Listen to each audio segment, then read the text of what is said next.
السلام علیکم۔ آج ہم سورۃ الحجر کی آیت نمبر 26، 27 اور 28 کا مطالعہ کرتے ہیں۔ اعوذ باللہ من الشیطان الرجیم، بسم اللہ الرحمن الرحیم۔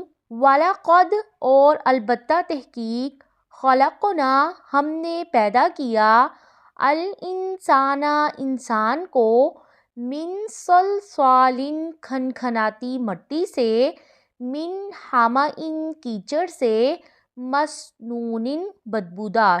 اللہ تعالیٰ نے انسان کے پتلے کی ساخت میں مٹی کی جن اقسام کا قرآن میں ذکر کیا ہے وہ کون کون سی ہیں؟ نمبر 1 پر ہے تراب، اس کا مطلب ہے خشک مٹی۔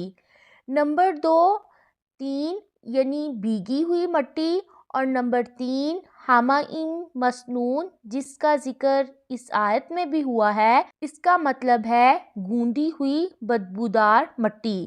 یہ خشک ہو کر کھن کھن جب بجنے لگتی ہے تو اسے صلصال کہتے ہیں، اور جب اسے آگ میں پکا لیا جاتا ہے تو صلصال کالفخار کا نام دیا جاتا ہے۔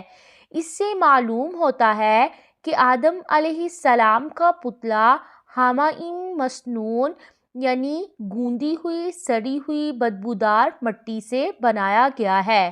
جب وہ سوکھ کر کھن کھن کرنے لگتی ہے تو اس میں روح پھونکی جاتی ہے، جس سے یہ معلوم ہوتا ہے کہ آدم علیہ السلام کی پیدائش میں غالب عنصر مٹی ہی تھی۔ والجان اور جن کو، خلقناہ ہم نے پیدا کیا اسے، من قبل اس سے پہلے، من نار السموم لو والی آگ سے۔ جنوں کی پیدائش آگ سے ہوئی تھی، جنوں کو ایسی آگ سے پیدا کیا گیا تھا جس میں ہوا ملی ہوئی تھی۔ سموم کہتے ہیں آگ کی گرمی کو، اتنی گرم ہوا جو آگ جیسی گرم ہو اور ہر چیز کو جھلس کر رکھ دے، جس سے معلوم ہوتا ہے کہ جنوں کی پیدائش میں غالب عنصر آگ تھا۔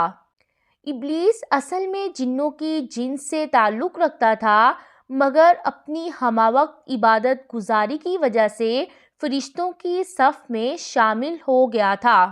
صحیح مسلم میں ہے کہ فرشتے نور سے پیدا کیے گئے اور جن شعلے والی آگ سے، اور آدم علیہ السلام مٹی سے پیدا کیے گئے ہیں۔